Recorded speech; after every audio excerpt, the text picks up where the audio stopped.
Hi friends, ഇന്നത്തെ വീഡിയോയിൽ പറയുന്നത് ഇതുപോലെ ബിസ്ക്കറ്റ് വെച്ച് നമുക്ക് എങ്ങനെ എലിയുടെ ശല്യം ഒഴിവാക്കാം എന്നതാണ് കേട്ടോ.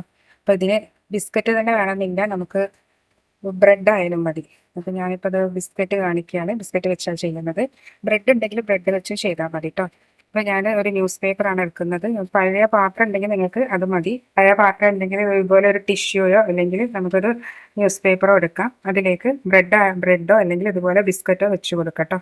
ഇതുപോലെ ബിസ്ക്കറ്റോ ബ്രെഡോ വെച്ച് കൊടുത്തതിന് ശേഷം ഇനി ഞാൻ ഒഴിക്കുന്നത് നമുക്ക് ഡേറ്റ് കഴിഞ്ഞ ഏതെങ്കിലും ഒരു സിറപ്പാണ് കേട്ടോ. അത് ഏത് സിറപ്പ് വേണമെങ്കിലും നമുക്ക് ഒഴിച്ചു കൊടുക്കാം. അപ്പം ഞാനിതാ ഈ ഒരു സിറപ്പാണ് ഞാൻ ഒഴിച്ചു കൊടുക്കുന്നത്. നമ്മുടെ ഒരു പനിയുടെ ഒരു സിറപ്പാണ് കേട്ടോ. അതുപോലെ ഒന്ന് ജസ്റ്റ് ഒഴിച്ചു കൊടുക്കുന്നുണ്ട്. അതിനുശേഷം നമുക്ക് വേണ്ടതെന്ന് പറയുന്നത് ബേക്കിംഗ് സോഡയാണ് കേട്ടോ. അപ്പോൾ ഒരല്പം ബേക്കിംഗ് സോഡ ഞാൻ അതിലേക്ക് ഇട്ട് കൊടുക്കുന്നുണ്ട്. അപ്പോൾ ഇതാ ഞാൻ കുറച്ച് ബേക്കിംഗ് സോഡയാണ് ഇട്ട് കൊടുക്കുന്നത്. കുറച്ച് മതി കേട്ടോ, വളരെ ഈ ഒരു ലെവലിൽ മതി. ജസ്റ്റ് ഒന്ന് സ്പ്രെഡ് ചെയ്ത് കൊടുക്കും. ഇതുപോലെ ഒന്ന് ജസ്റ്റ് ഒന്ന് സ്പ്രെഡ് ചെയ്ത് കൊടുക്കാം കേട്ടോ.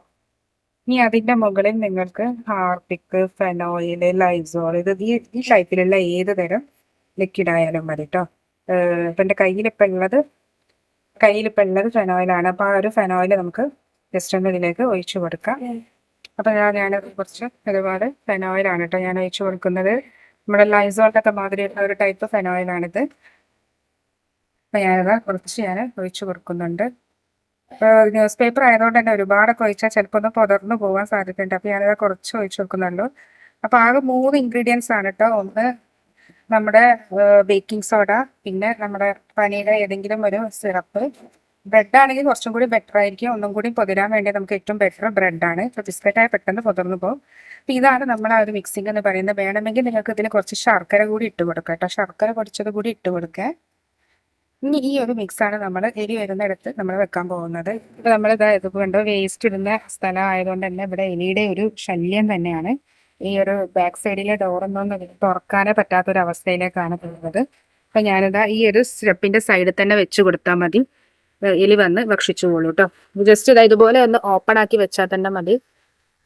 അപ്പോൾ കാക്കയുടെ തന്നെ ബഹളമാണ്. കാക്കക്കൊന്നും എലിയുടെ അത്ര എഫക്റ്റ് ഒന്നും കിട്ടില്ല, എങ്കിലും എലിക്ക് ഏകദേശം ഇത് തന്നെ ധാരാളം കേട്ടോ. അപ്പം ഇങ്ങനെ വെച്ച് കൊടുക്കുക. രാത്രിയിൽ വെച്ച് കൊടുക്കുന്നതായിരിക്കും ഏറ്റവും ബെറ്റർ. ഞാൻ നിങ്ങൾക്ക് കാണാൻ വേണ്ടിയാണ് ഒരു വൈകുന്നേരം വെച്ച് കൊടുക്കുന്നത്. ഈ ഒരു ടിപ്പ് ഒന്ന് ട്രൈ ചെയ്ത് നോക്കാം കേട്ടോ.